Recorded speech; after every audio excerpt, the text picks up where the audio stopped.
Hoy en 678, la revista Noticias sin querer piropió a Moreno. Revista Noticias. Poder total. Moreno en el centro. En el establishment no saben cómo sacárselo de encima. En el establishment no saben cómo sacárselo de encima. El juicio a Baltasar Garzón por querer investigar los crímenes del franquismo. ¡Viva Cristo Rey! ¡Viva! ¡Viva Franco! ¡Viva! ¡España! ¡Pollo! ¡Ay, los pollos y por España! ¿Qué significa Franco hoy día para España? Pues yo pienso que un ejemplo para los gobernantes y un ejemplo para los españoles y para los católicos. Estas son imágenes de hace no muchas horas. El juicio esta semana. El juicio que está enfrentando Baltasar Garzón por prevaricato. ¿Saben lo que es prevaricato? Es cuando un juez actúa conscientemente contra una ley. Hay una ley de amnistía para los crímenes del franquismo. Pues Baltasar Garzón entiende que son crímenes de lesa humanidad. Una noticia que curiosamente pasa desapercibida en los medios hegemónicos. Novedades de todo tipo alrededor del escándalo Martins. El local que clausuraron es un local obviamente ubicado en Cancún. Ahí está la foto que en su momento difundió la Alameda. El local es Mix Sky Lounge. Agarrado de la denuncia que se venía realizando en Buenos Aires, en México hicieron uso de esa denuncia y lo que dicen es que dentro de ese local hay prostitutas. Recién ahora se viene a dar cuenta que dentro de ese local hay prostitutas. Y otra vez sopa. Otro veto de Macri. El jefe de gobierno porteño rechazó la ley mediante la cual se dispuso la creación del Centro de Documentación Pedagógica del Bicentenario. El veto fue publicado hoy en el Boletín Oficial de la Ciudad. Argumenta que excede las atribuciones constitucionales de la legislatura. Novedades en el ex Renatre. Revés judicial para el Momo Venegas. Suspenden las 2 cautelares que había obtenido el titular de la UATRE. La justicia destrabó la nueva ley del peón rural. La ley significa un avance sustancial para los trabajadores rurales, creo que es lo más importante que ha ocurrido en este ámbito en los últimos 60 años. Casi que me voy hasta el fin del mundo a buscarte, casi que me cuelgo y no puedo volver, casi que me pierdo tus ojitos de antes, siempre expectantes, siempre soñar. Me gusta cantar hoy por nuestro encuentro. Prefiero entregarle al mundo lo cierto. Casi que me muero sin conocerte. Casi que me quedo sin bailar. Suerte que te vi cantando, correteando por ahí. Qué suerte, igual te vi bailando. Me di cuenta de tanto. Otro día de lindas Notis 1. Cosquín y las madres. Hoy les rinden homenaje a las madres, nada más y nada menos que Miguel Ángel Estrella, artista popular, fundador de Música Esperanza y embajador argentino ante la UNESCO.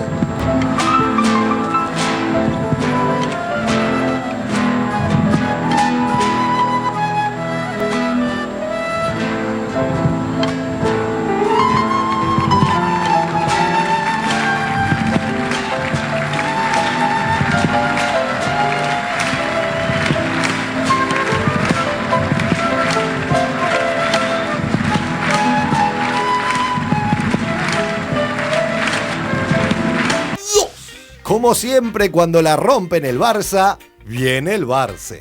Ojo Messi que se marcha, puede llegar el cuarto, el hat-trick de la Argentina. Está Messi, slalom mágico, entra en el área, golazo. Es muy bueno, es el mejor gol.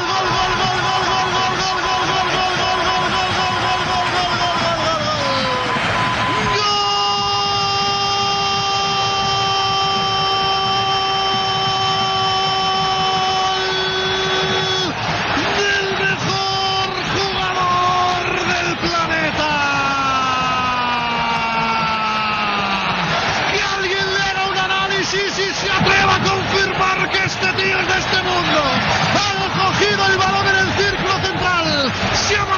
uno, de dos, cambia ritmo, entra en el área, aguanta la entrada y la cruza con suavidad ante la salida de Caballero. Es extraterrestre, es estratosférico, es espectacular, es el mejor, es inigualable, inimitable, es Leo Messi. 3. ¡Feliz cumple, flaco! Hoy es precisamente el cumpleaños de Luis Alberto Spinetta. Aprovechamos esta ocasión para desearle una pronta mejoría con respecto a los problemas que viene acarreando su salud.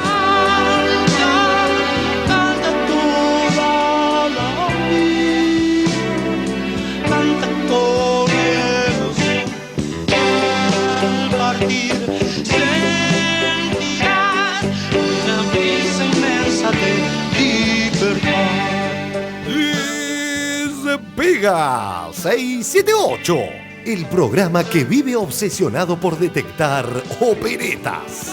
La preocupación es otra, porque la AFIP te lo va a sacar la declaración en 72 horas, te va a decir vos podés importar, pero después hay un periodo de 6, 7, 8 días, que 6, 7, 8 días, que todavía no está muy definido. Qué suerte que te vi.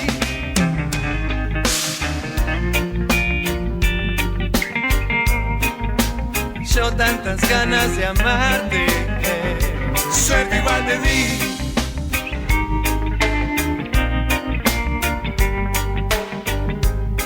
Me cayó la ficha de quién sos.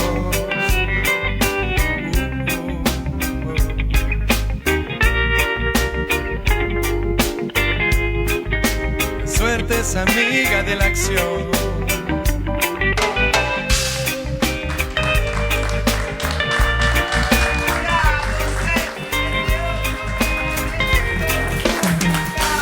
Muy buenas noches, aquí estamos. Bueno, eso que digo, que acá estamos, obviamente, es obvio. Un 678 más, vamos a tratar de hacerle la vida más amable a la gente del establishment que no puede sacarse de encima Moreno y por eso sufre. Hoy tenemos en el panel al señor Cabito Massa de la Alcántara. ¿Cómo le va? Muy bien. ¿Todo bien? No, casi prácticamente un nombre de la nobleza. Muchas gracias. Exactamente, lo soy. A la señora Cintia García, al señor Edgardo Moca y al señor Dante Palma. Y nos visita el doctor Eduardo Barcesat, abogado constitucionalista. Muchas gracias por estar por aquí. Al gusto. Que nos va a ayudar a entender por qué lo están enjuiciando al juez Garzón. Bueno, más que ayudar, ¿por qué están enjuiciándolo? ¿A quiénes habría que enjuiciar por intentar enjuiciarlo a Baltasar Garzón? Que sería el enfoque. Pero bueno, ya lo vamos a desarrollar. Ya veo que es complicado. Claro, ya lo vamos a desarrollar. Bueno, muchas gracias por estar acá. Y también nos acompañan a Roberto Navarro, que es periodista especializado en economía. Conduce un programa, El Destape, los martes a las 10 de la noche por Canal 23. Así es. ¿Lo dije todo bien? Buenas noches. Bien, aproveché que eso lo dije bien, lo demás quizá lo diga todo mal. Vamos al primer informe, las importaciones Moreno y el establishment que sufre. Las importaciones, los fanas del libre mercado y la obsesión por Moreno. A partir del 1 de febrero entra a regir el nuevo sistema de declaración jurada anticipada de importaciones. Recordemos que lo que establece lo que ahora le llaman ventanilla única de importaciones es que ese producto, esa compra, ese pedido que va a hacer el importador, va a ser analizado por distintos organismos que adhieran. Y esto tiene que ver con el SENASA, por lo que tiene que ver con salud animal, puede ser el ANMAT en tema medicamentos, los organismos que tienen que ver con alimentación. Es decir, cada organismo va a ver a los productos de su rubro. Si hubiera algún inconveniente o alguna dificultad, tiene un plazo de 72 horas para manifestarlo. Es decir, que tampoco es un plazo extenso o sin vencimiento, con lo cual esto demoraría las operaciones. Obviamente, Adrián Ventura planteó un panorama tenebroso y reparó en la figura de quien para los medios hegemónicos ya tiene más poder que el mismísimo Gengis Khan. Primero fue Echegaray, el titular de la AFIP, después la directora de aduanas. Trataron de darle alguna señal de tranquilidad a los importadores diciendo que esto va a salir en 72 horas, es decir, se presenta la declaración jurada. Claro, porque la mayor preocupación es que haya tantos pedidos que haya un cuello de botella que cuando te respondan... No, la preocupación es otra, porque la AFIP te lo va a sacar la declaración en 72 horas, te va a decir vos podés importar, pero después hay un periodo de 6, 7, 8 días, que 6, 7, 8 días, que todavía no está muy definido, que pasa a otros organismos. Por ejemplo, la Secretaría de Comercio, Guillermo Moreno, y esta es la clave. Moreno no deja importar, porque Moreno ahora impuso una política en el gobierno. El nuevo hombre más fuerte del gobierno, Guillermo Moreno, impuso una política. Por cada peso que se importa hay que exportar un peso. El miércoles pasado, el programa A Dos Voces entrevistó a varios representantes de distintas cámaras comerciales. Obviamente, los entrevistados no colaboraron con la línea que intentaba instalar el programa. Tiempo Argentino, un nuevo papelón a dos voces. El programa reunió un panel que expresaría, según el conductor, las quejas a la actual situación en materia de desabastecimiento de productos importados, aún hoy sin sustitución por parte de la industria nacional.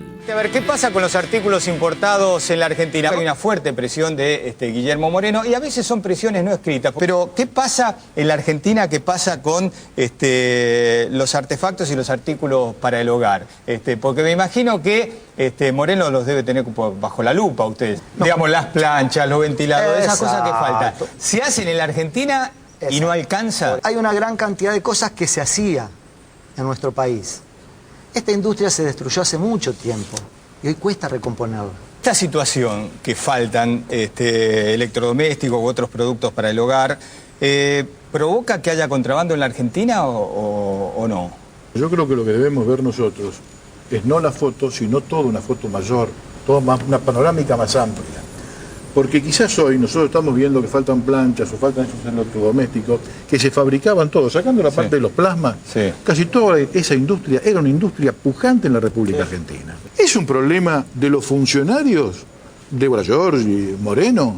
¿O es un problema de la época de Martínez Dios y la época de Cavallo, que se destruyó una industria que era pujante en la Argentina? Evidentemente se destruyó una industria, pero claro, hoy se puede fabricar eso acá, hay capacidad. Planchas yo creo que en menos de un mes se va a abastecer. O sea, si se cierra el mercado y entonces de repente no podemos fabricar acá, pero tampoco podemos importar, entonces la gente que tiene acceso a esos productos dice yo no me quedo sin nada. Nosotros representamos a 1.300 y pico de cámaras en todo el país y nosotros hemos notado que se ha ganado en los últimos 8 años más de 1 millón de puestos de trabajo. Este millón de puestos de trabajo más quiere decir que está volviendo a recuperar una industria. En esta época, con la crisis que está viviendo en el mundo, con China que va a tener excedentes porque no puede exportar a Europa, y con los demás países que tienen necesidad de exportar, van a venir a buscar mercados como Argentina, como Perú, como Chile. Usted es presidente de la Cámara de Ferreterías y Afines de la República Argentina. Uno está acostumbrado en su rubro a encontrar cosas importadas siempre en la Argentina. ¿Qué panorama pinta ahora con esta situación? Nosotros estamos trabajando firmemente desde nuestra Cámara, yo lo comenzaba con los colegas, sobre el tema de sustitución de importaciones. ¿Se puede reemplazar las importaciones? Yo entiendo que sí. ¿Cómo sustituir lo que nos está faltando? ¿Qué pasa? Antes teníamos 24 modelos de planchas, por ejemplo. Y hoy nuestros clientes se tienen que adecuar con 2 o 3. ¿Ahora eso es nivelar para abajo? Yo no creo que es nivelar para abajo. Yo creo que el mercado se va a ir solo reacomodando. Cuando la empresa vea que tiene demanda, va a ir mejorando su prestación, sus diseños. Ahora, Claverí, ¿están dadas las condiciones en la Argentina para que vengan a invertir o que el argentino o alguien de afuera venga y ponga plata para que crezcan estas industrias? ¿O la Argentina sigue siendo un lugar donde se desconfía por falta de reglas claras?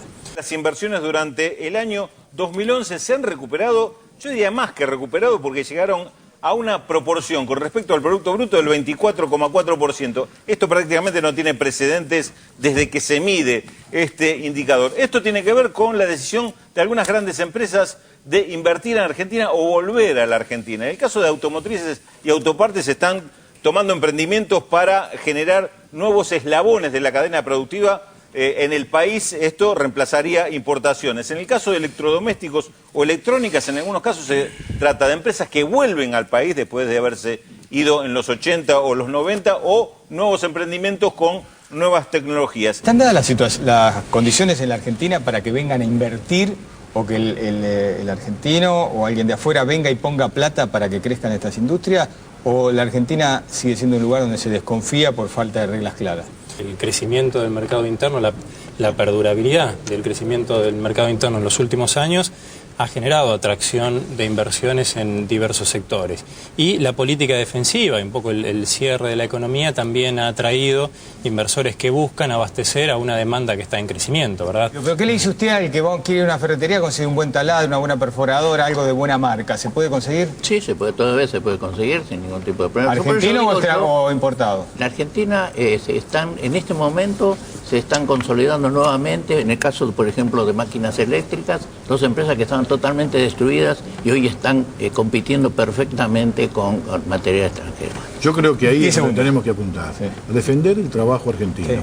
Hablando de importaciones, la verdad es que nos sorprendió el título de una nota de Clarín de hoy en relación a este tema. Un chiste, ¿eh? No nos sorprendió nada.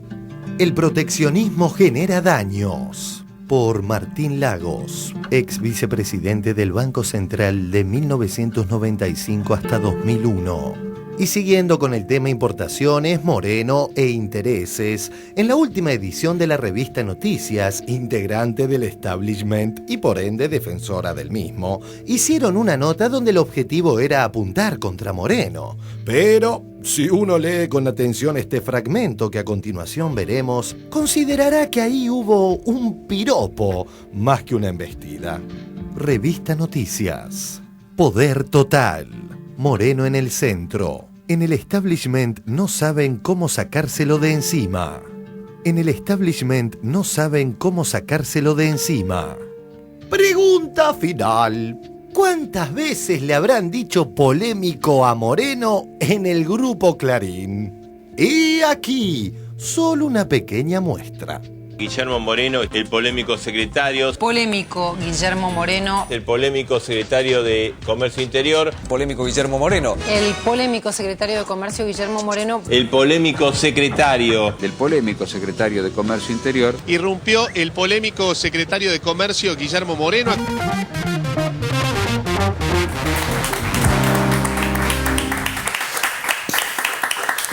Bueno, para comenzar, dos preguntas sencillas para Navarro, que es el especialista. Una es, ¿con qué se va a planchar las camisas Alfano? Y la otra, ¿con qué va a ser licuado de banana Aventura?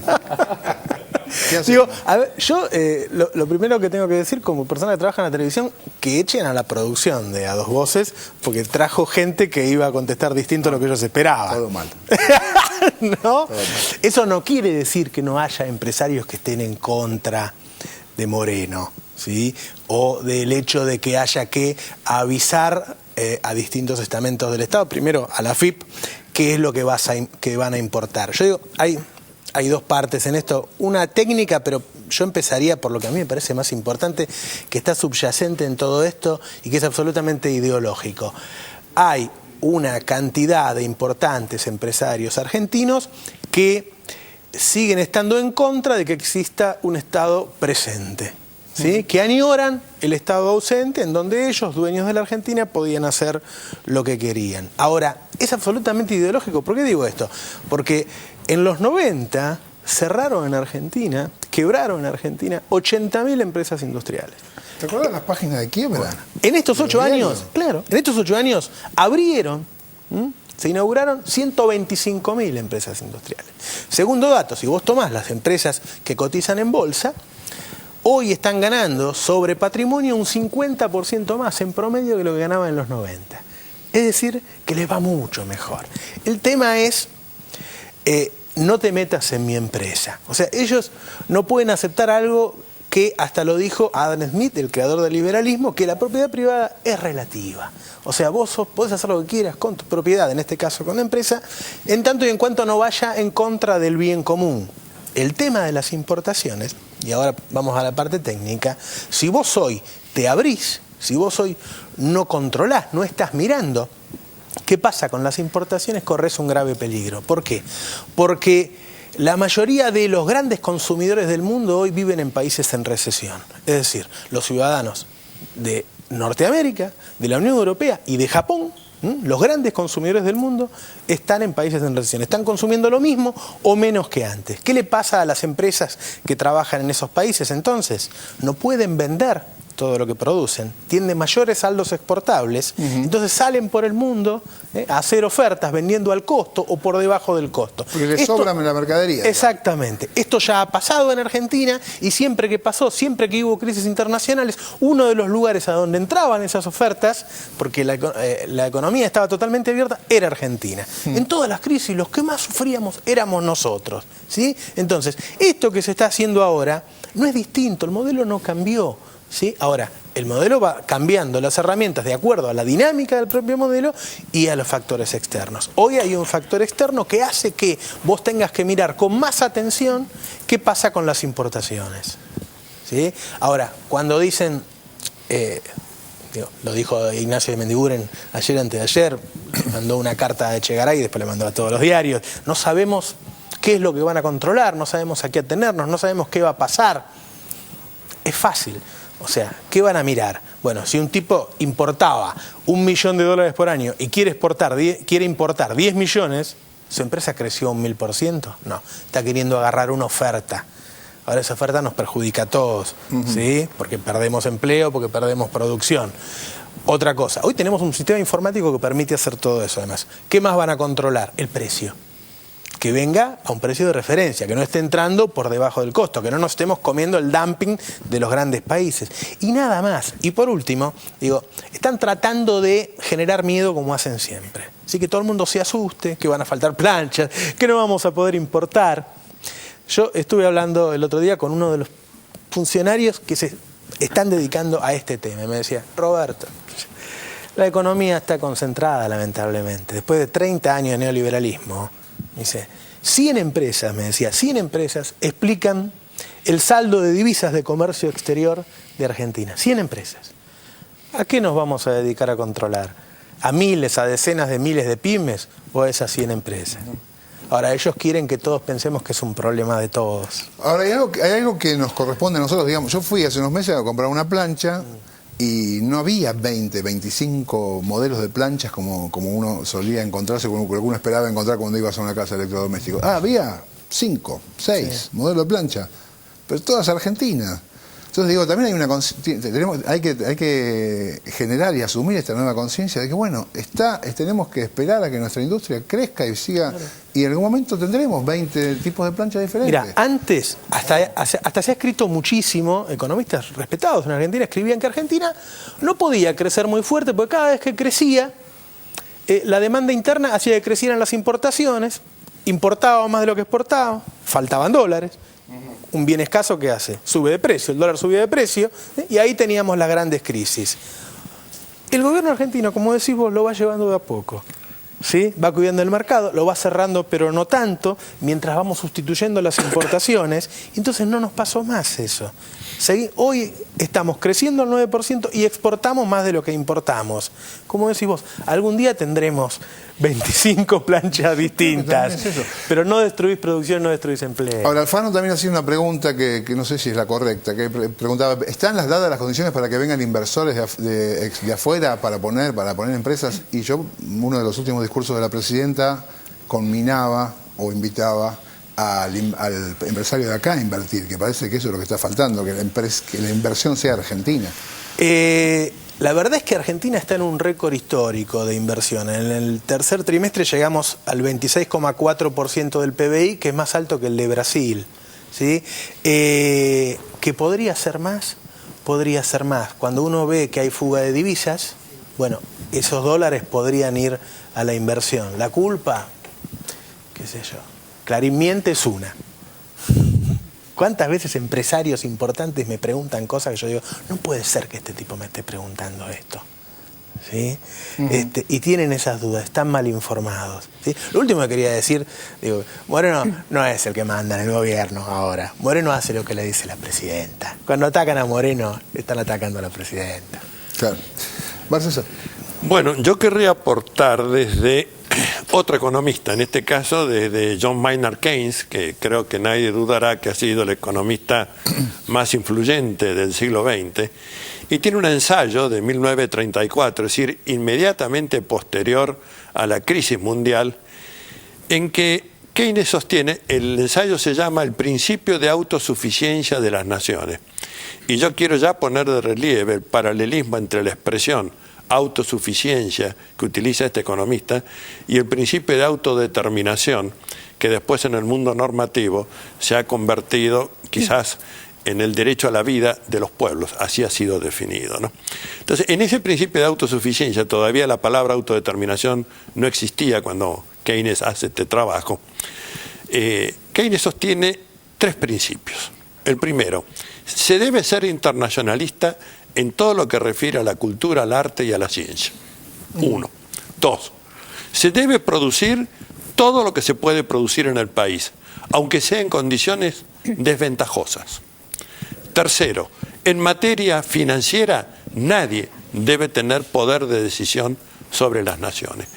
Bueno, más allá de la autoridad moral de Keynes, es la enorme y dolorosa experiencia de la década del 30 lo que lo lleva a este economista máximo a establecer: produzcan todo lo que puedan producir, aún en condiciones desventajosas.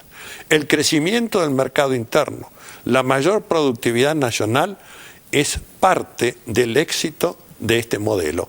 Y yo creo que defender, por lo tanto, ese crecimiento de la producción nacional, no solamente defender el modelo, es defender nuestras condiciones de existencia social, es mejorar la calidad de vida de los argentinos y es tener un desarrollo tecnológico independiente, que este es un factor de enorme peso, porque aun cuando no tuviéramos deuda externa, si seguimos pagando los royalties, los cánones, el know-how, la transferencia de tecnología, seguimos en una situación de dependencia. En la medida que hagamos nosotros las cosas, vamos a tener un desarrollo tecnológico propio y esto va a ser un factor decisivo para la salud de nuestra población. ¿Cintia? Sí, estaba pensando, yendo a la concreta noticia de la declaración jurada anticipada de importaciones, ahí hay que decir algo importante y es que la reglamentación se conoció hoy. Hoy se publicó en el boletín oficial la reglamentación, con lo cual todas las especulaciones sobre cómo era, qué pasaba, si se importaba, si no se importaba, este programa de a 2 voces, caen por tierra porque no estaba la reglamentación, no se sabía cómo iba a ser. De hecho, la medida empieza el 1 de febrero, entonces todo lo dicho antes que no tiene demasiado sentido porque recién ahora se sabe que efectivamente va a haber un plazo. Era muy importante saber el plazo. O sea, si vos querías importar algo y te daban te lo retenían a ese pedido de importación, te lo retenían 30 días, 180 días, bueno, había un problema para el importador. Pero estamos hablando de un plazo de 72 horas prorrogable a 10 días, es lo que dice la resolución. Después de los 10 días, la Secretaría de Comercio informa si ese producto, si continúa la vigencia de la importación o no. Hoy hablaba yo con Miguel Ponce, que es el gerente de la Cámara de Importadores, justamente, y le preguntaba qué le parecía la medida. Y ellos estaban totalmente de acuerdo con cómo se estaban llevando a cabo las cosas. O sea, la Cámara de Importadores, que nuclea a las empresas que importan, se reunieron con aduana, con comercio, con Giorgi, y estaban muy de acuerdo con lo que estaba pasando, porque cualquier empresario que defiende la industria nacional entiende la importancia justamente de hacer eso, aún aquellos que nuclean cámaras importadoras. Acá el tema era si esta resolución afectaba a puestos de trabajo, que es lo que pasó con la Fiat cuando en un intento de desafío equivocado que después tuvo que dar marcha atrás Ratazzi, paralizó la planta por 48 horas diciendo que estaban los insumos de importación afectados. Bueno, aparentemente eso no es lo que va a pasar. Vamos a esperar a partir del 1 de febrero. Esto empieza a tramitarse a partir de ahí. Esto tiene 2 vías. Por un lado, la AFIP, para blanquear la economía. También es cierto que hay monotributistas registrados como monotributistas que importan al país cientos de materiales, miles de millones de pesos. Y son... No, bueno, sí, claro, te doy una novedad, te estoy contando una novedad, ¿no es cierto? Bueno, eso sucede. O sea, la resolución tiene una vía de blanqueo de la economía y por otro lado, efectivamente tiene una vía de cuidado de la industria nacional, cuidado también de la cuenta corriente por los dólares que entran y los que salen. Para sumar a la recomendación de Eduardo Barcesat, yo quería recomendarles el libro de Marcelo Diaman, publicado por la Universidad de Moreno, donde hay un capítulo sobre licencia no automática de importaciones, escrito por Iván Heinz, el brillante economista que murió hace poco más de un mes, donde él explica la necesidad del mercado interno y es uno de los autores de esta idea de la licencia no automática de importaciones. La Universidad de Moreno no es la de Guillermo. No es la de Guillermo. Todavía no. Universidad de Moreno. Ya tendremos. Una Javito. pregunta para Roberto, porque tengo unos mangos cerrados y quería saber si me ponía un negocio de venta de planchas, porque veo que es tan importante, o hacer una burbuja tipo la Berrap y la pita de hielo. Sí, ¿un parripollo lo pensaste? Puede volver el parripollo. Puede volver el parripollo. Bueno, vamos ahora sí a cambiar de tema. Vamos al juicio de Garzón, que bueno, está en problemas en España por querer investigar los crímenes del franquismo. Lo vemos. El juicio a Baltasar Garzón por querer investigar los crímenes del franquismo. Ayer Víctor Hugo realizó un excelente programa analizando las vergonzosas causas por las que se lo quiere enjuiciar a Baltasar Garzón. Estas son imágenes de hace no muchas horas. El juicio esta semana. El juicio que está enfrentando Baltasar Garzón por prevaricato. ¿Saben lo que es prevaricato? Es cuando un juez actúa conscientemente contra una ley. Hay una ley de amnistía para los crímenes del franquismo. Pues Baltasar Garzón entiende que son crímenes de lesa humanidad y por eso quiere ir hasta el hueso en esa parte tan dolorosa de la historia de España. Se lo quieren impedir. El juez no puede ir adelante con estos juicios por prevaricato. Fíjense ustedes que el primer juzgado por parte de la justicia española como consecuencia de los crímenes del franquismo es el juez Baltasar Garzón. Es la primera vez que hay un juicio, porque desde 1977 hacia acá, en función de la amnistía, ya no se podía recorrer ese camino de revisar el pasado. Españoles, Franco ha muerto.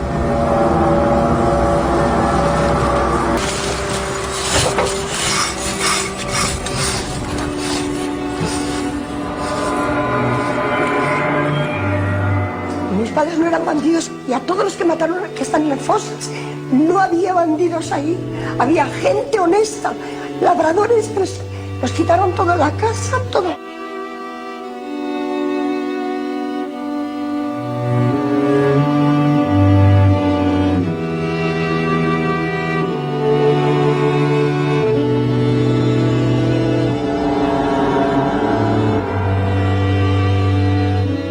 Ha habido más desapariciones forzadas en España que en toda América Latina en el siglo XX.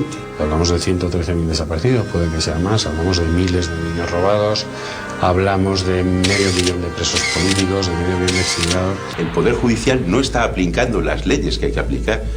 Ese es el problema, es que no aplica ni siquiera las leyes españolas. Es decir, tú te encuentras un cadáver en cualquier sitio y el juez tiene que acudir. Aquí en el momento que saben que es una asociación de memoria la que está en un tema de estos, automáticamente ya intentan echar el balón fuera, intentan desaparecer, intentan no acudir. Y cuando es su obligación, ¿no? Entonces, ¿qué ocurre? Que en esta cuestión, efectivamente, al ser una fosa de la guerra civil, como hay una inactividad absoluta por parte de los jueces que no quieren intervenir, pues cualquiera puede llegar, levantar una fosa y llevarse los muertos y ya está, y no pasa nada. No está pasando nada. Siempre se han inhibido, han dicho lo archivo, esto lo he dicho antes, ha prescrito, y entonces como está prescrito el archivo, o esto es un tema arqueológico, que es lo que han planteado algunos, y por supuesto arqueológico, sí, esto es un tema arqueológico, no tiene nada que ver conmigo, o sea que, pero así de tremendo, o sea que estás viendo ahí balas, etcétera, los familiares llorando al lado, y eso es un tema arqueológico para muchos jueces. En España hay todo el segmento de jóvenes que incluso en muchos casos ya ni saben quién era Franco, ni qué ocurrió con el franquismo, y ese es otro déficit que estamos incurriendo de no enseñar esa parte de la historia que ha sido negada y que ahora parece como que no interesa. ¡Viva Cristo Rey! ¡Viva! ¡Viva Franco!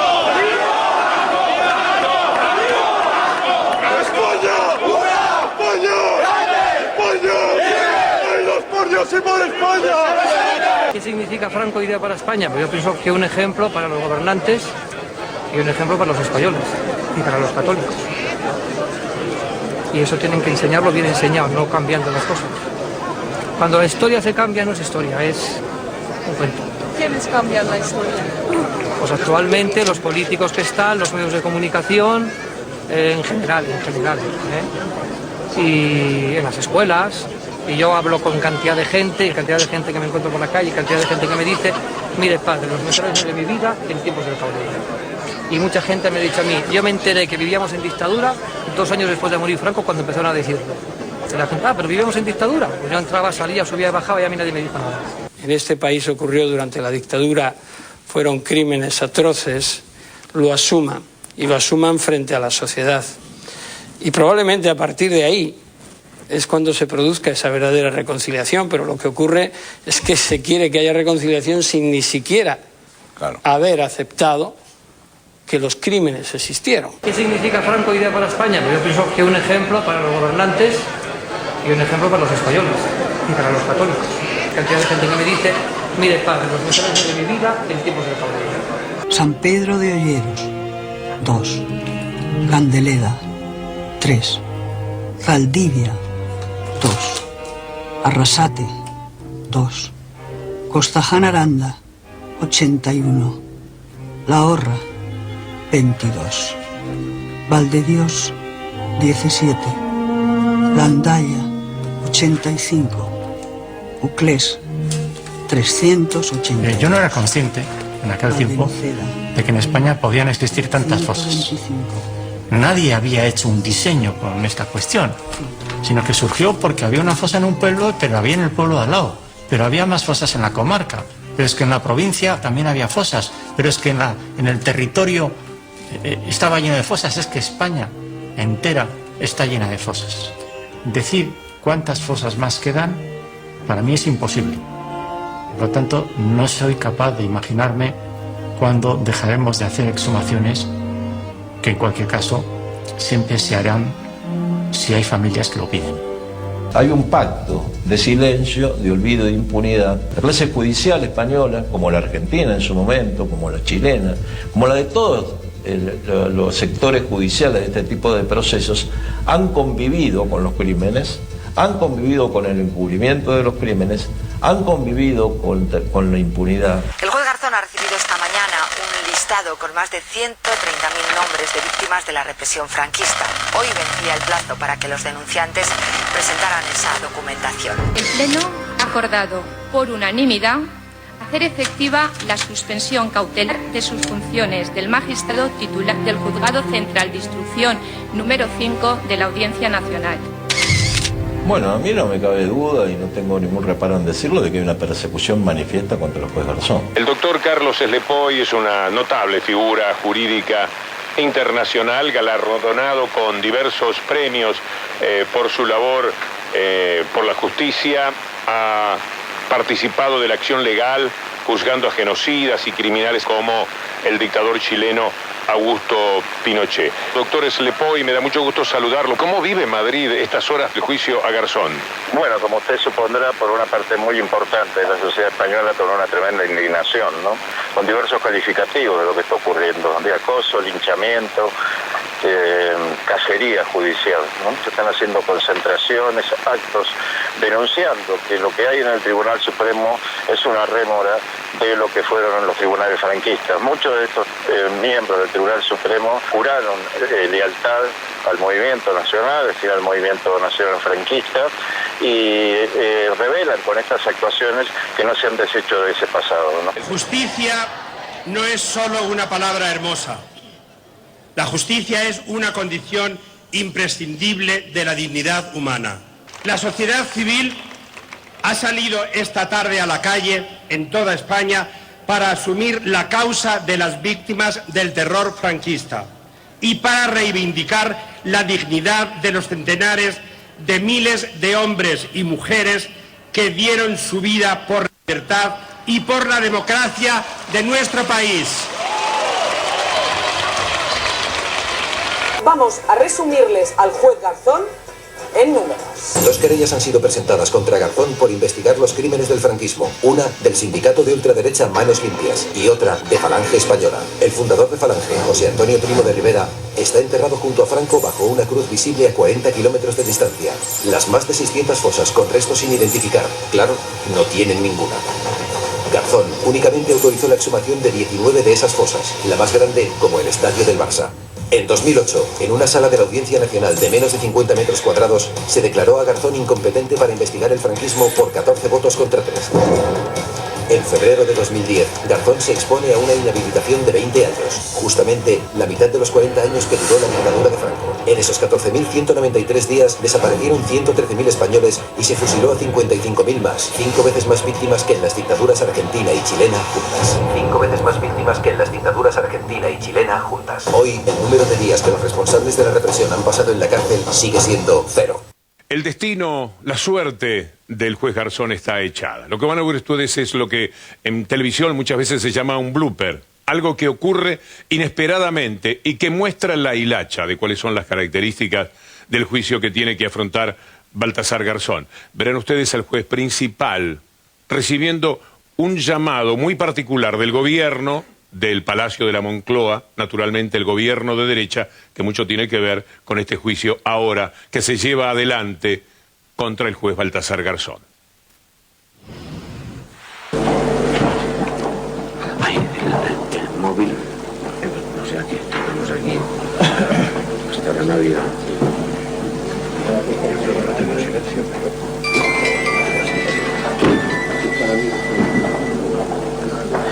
es de la Moncloa.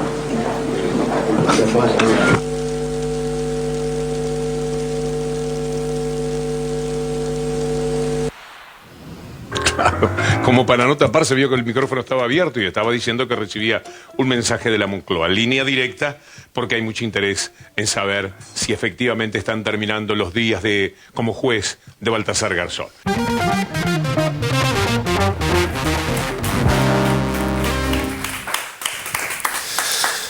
A ver, Barcesat, bueno. ¿Por qué, digamos, el Tribunal Supremo del Reino de España está enjuiciando al juez Garzón?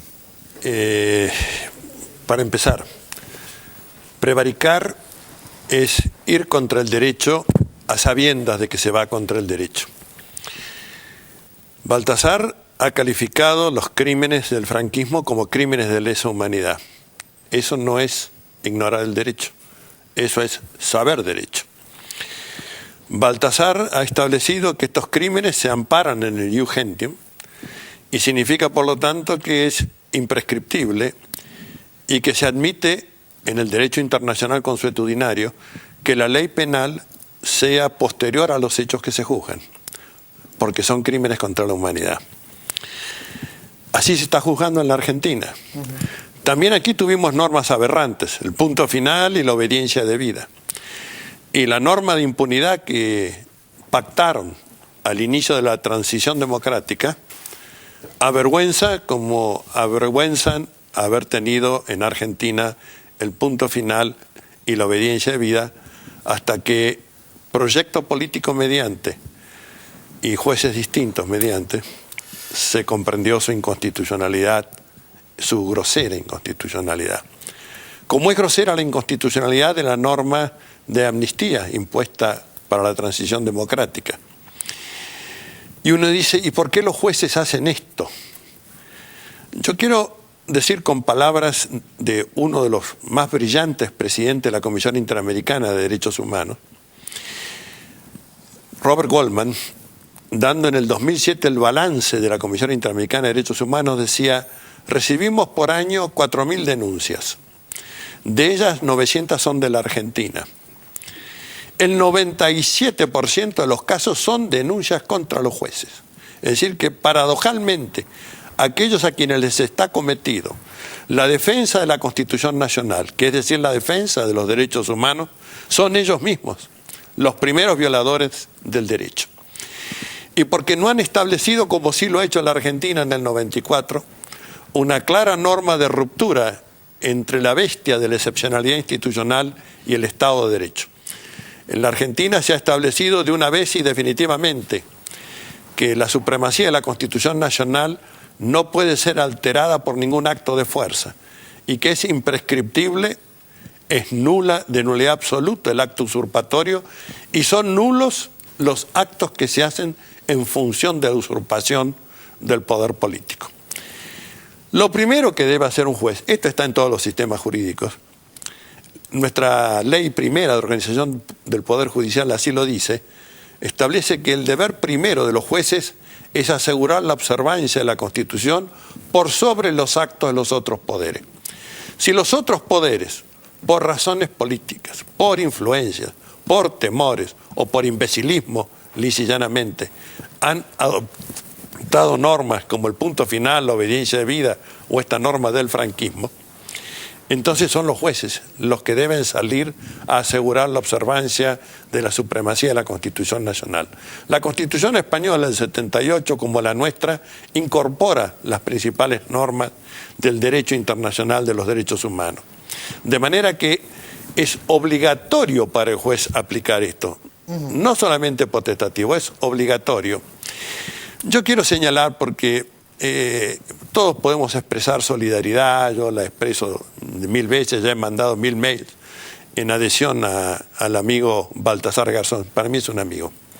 He hablado con él, hemos intercambiado mails sobre el tema del concepto de genocidio cuando él tuvo que dictar el auto de procesamiento respecto a los crímenes cometidos en la Argentina. De manera que tengo un profundo respeto intelectual. Pero querría propiciar y que salga de la Argentina la iniciativa de la presentación de un habeas corpus en favor de Baltasar Garzón frente al Tribunal Penal Internacional. Si este Tribunal Internacional Penal es miope y no se da cuenta de que se está cometiendo un abuso respecto de una persona que ha honrado la profesión, el saber de los juristas y la judicatura, pues que se ponga de manifiesto que es así, para que sepan qué calado tienen. Mismo tribunal que ha callado frente a los crímenes de Guantánamo.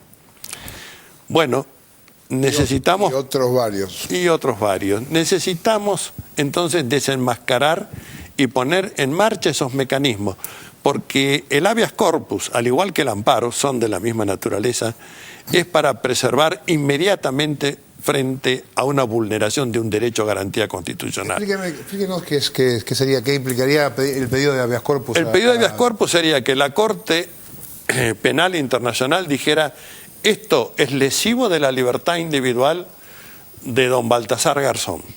Por lo tanto, disponemos un auto de habeas corpus para que sea traído a nuestra presencia, que sean traídos los captores, es decir, el Tribunal Superior de España, y que den explicaciones de en qué miércoles se basan para hacer esta acusación, cuando evidentemente el juez no ha hecho más que cumplir con la Constitución y el deber de observancia a la supremacía de la Constitución. Sería una lección magnífica. Sería de una vez por todas una muestra de que efectivamente ese Tribunal Penal está para todos y no solamente para los dictados del poder. Y creo que esto es lo que debemos propiciar los argentinos, que le debemos mucho a Baltasar Garzón, pero que además tenemos una experiencia muy rica en el tema. De modo que, y además así lo ha establecido la jurisprudencia, por ejemplo, la Corte Interamericana y la Corte Europea de Derechos Humanos, que cuando se ve que no hay justicia posible, no hay que esperar que se agote todo el espigón jurisdiccional. Se puede interponer de inmediato una medida que resuelva el injusto. Y creo que esto es lo que corresponde y esto es lo que como argentinos le debemos, en el buen sentido de amistad, a Baltasar Garzón. Bueno, a ver, puedo retomar algunas cosas que mencionaba Eduardo. Bueno, por un lado la idea de lesa humanidad, digamos, un crimen contra la humanidad. Digo, y el concepto de humanidad ahí, quiere decir que, a ver, el único criterio moralmente relevante no es la pertenencia a un país o el género o una identidad sexual, sino que es la condición de ser humano. Ese es un punto importante. A su vez, digo, el crimen de lesa humanidad es un delito muy preciso asociado al terrorismo de Estado. Esto digo porque cuando uno escucha hoy en día incluso periodistas que hacen campaña a favor de la teoría de los dos demonios, tratando de equiparar... Yo he llegado a escuchar cosas del tipo que una violación es un crimen de lesa humanidad, confundiendo la lesa humanidad con un hecho, ¿sí? Un hecho repugnante. Son cosas claramente distintas. A su vez, volviendo al tema del concepto de humanidad, la clave de la lesa humanidad es que justamente puede pasar, como decía Eduardo, digamos, es un concepto que permite pasar por encima de las jurisdicciones de cada uno de los estados. Es decir, entonces, mencionaba la Corte Penal Internacional de La Haya, ¿no? ¿Sí? Es decir, bueno, es un organismo que pudiera decir, bueno, a ver, este Estado no respeta, por ejemplo, o en este Estado se están realizando limpiezas étnicas, por lo tanto existe un organismo internacional que puede pasar por encima, ¿no? Con ese argumento. Y recuerdo ese tape que pasaba hace un tiempo de Piñera cuando defendía a Pinochet, con este argumento, ¿quién es Baltasar Garzón para venir? ¿No? Bueno, y la cuestión era esta, decimos, este criterio. Y después, bueno, también digo con lo que cerraba Eduardo, esta cuestión de que finalmente, a su vez, la Corte Penal Internacional no tiene límites normativos, en principio, para acceder a cualquier otro Estado, pero tiene límites fácticos. Hay determinados genocidios que la Corte Penal, con los cuales la Corte Penal no se mete. Es muy fácil a veces meterse con algún dictador africano, digamos, y no meterse con casos más resonantes. Claro. Ahora, Moca, yo pensaba, acá hay un problema más o menos más sencillo, que es que esta gente de la Falange, o sea, España, hay como yo veo como un nuevo destape, como el destape nunca ocurrió y parece que está por ocurrir ahora, y eso es lo que se resiste la fuerza franquista, que están vivas. A mí me pasaba viendo el informe que me parece que reactualiza una vieja discusión de teoría política, que es cómo se sale de las dictaduras, ¿no? Cómo se sale de los procesos donde el Estado es el que protagoniza el sujeto de actos de terror sistemático contra la población. Durante mucho tiempo, en los 80 y en los 90, hubo una hegemonía en el pensamiento político, el pensamiento político liberal occidental, en el sentido de que la mejor salida es el olvido, la mejor salida es la pacificación, se decía, ¿no? Es decir, ni vencedores ni vencidos, reconciliemos, ocultemos, no agitemos cuestiones del pasado que pueden ser utilizadas para reavivar enconos y para reavivar rivalidades que puedan desembocar en una nueva involución antidemocrática. Yo me enorgullezco y de alguna manera me asombra el extraordinario aporte que ha hecho la República Argentina, más allá, digo, de los gobiernos y de la discusión política y la pertenencia o el apoyo electoral. Digo, que Argentina pueda hoy ser un caso que le dice al mundo, la mejor manera de pacificar, la mejor manera de construir democracias, la mejor manera de avanzar en procesos de desarrollo político, social, económico, es la verdad, la memoria y la justicia. Y me parece que hay que hacer un gran homenaje. Por supuesto, Garzón ha sido en todos estos años un paradigma, una referencia para los que pensamos de esta manera sobre la democracia, pero al mismo tiempo a todos los que han ejercido en la Argentina la defensa de esos derechos que para muchos eran también arqueológicos. En el debate político argentino también se utiliza la idea de que la Nata dice, estamos ocupándonos de cosas que ocurrieron hace 30 y pico de años. Bueno, claro, esa es la vigencia de las cosas. Yo pensaba en las características de la derecha, que en España es muy fuerte, pero que no son muy distintas en el mundo, ¿no? Digo, estos códigos de impunidad que tienen, ¿sí?, se dan siempre. El manejo de los principales resortes del poder siempre, la justicia. Cómo manejan la justicia. Y la capacidad, después de estar mucho tiempo, porque estuvieron 14 años con Felipe González fuera del poder la derecha, ahora estuvieron, ¿cuántos? 6, 7 años nuevamente, y los tipos se mantienen agazapados y cuando vuelve con la misma fuerza y con el mismo poder. Hay cosas que maneja la derecha que aunque cambie el signo de gobierno, siempre está en manos de ella. Más allá de los gobiernos, también la importancia del clero, ¿no? Entonces estos procesos siempre marcando su diferencia, y evidentemente no todos los curas son iguales, no todos los padres son iguales. Yo lo digo como católico apostólico romano que soy, fui bautizado, tomé todos los sacramentos. Digo, se les está acabando el negocio. Digo, que si lo quieren ver desde el punto de vista del negocio, dejen de hacer estas declaraciones porque cada vez son menos. Cada vez son menos las personas que van a la iglesia y empiezan a preguntarse cuáles son las razones. Si no se adaptan a los tiempos, si siguen pensando y siguen avalando asesinos, más allá de un montón de temas en los cuales sigue pifiando la iglesia respecto a el matrimonio entre personas del mismo sexo y tantos otros. Me parece que se les está acabando, gracias a Dios, el negocio. Bueno, vamos a un corte y ya volvemos con más 678.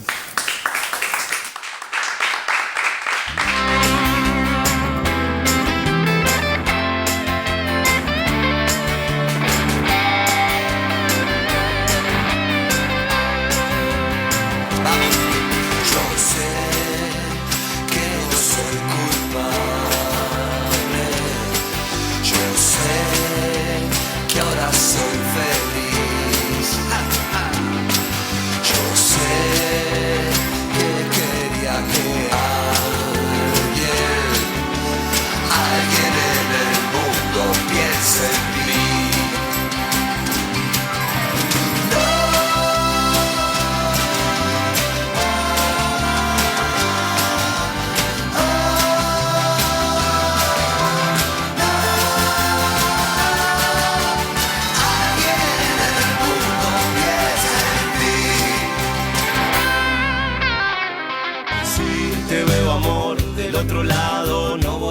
dar. Todo lo que veo, más todo lo que siento. Si te veo, amor, del otro lado yo voy a cruzar. Todo lo que tengo es todo lo que intento. Un temporal, un circo malo, una playa sin verano en espiral. Abandonado la claridad, de corazón yo voy andando de tu mano. Oh.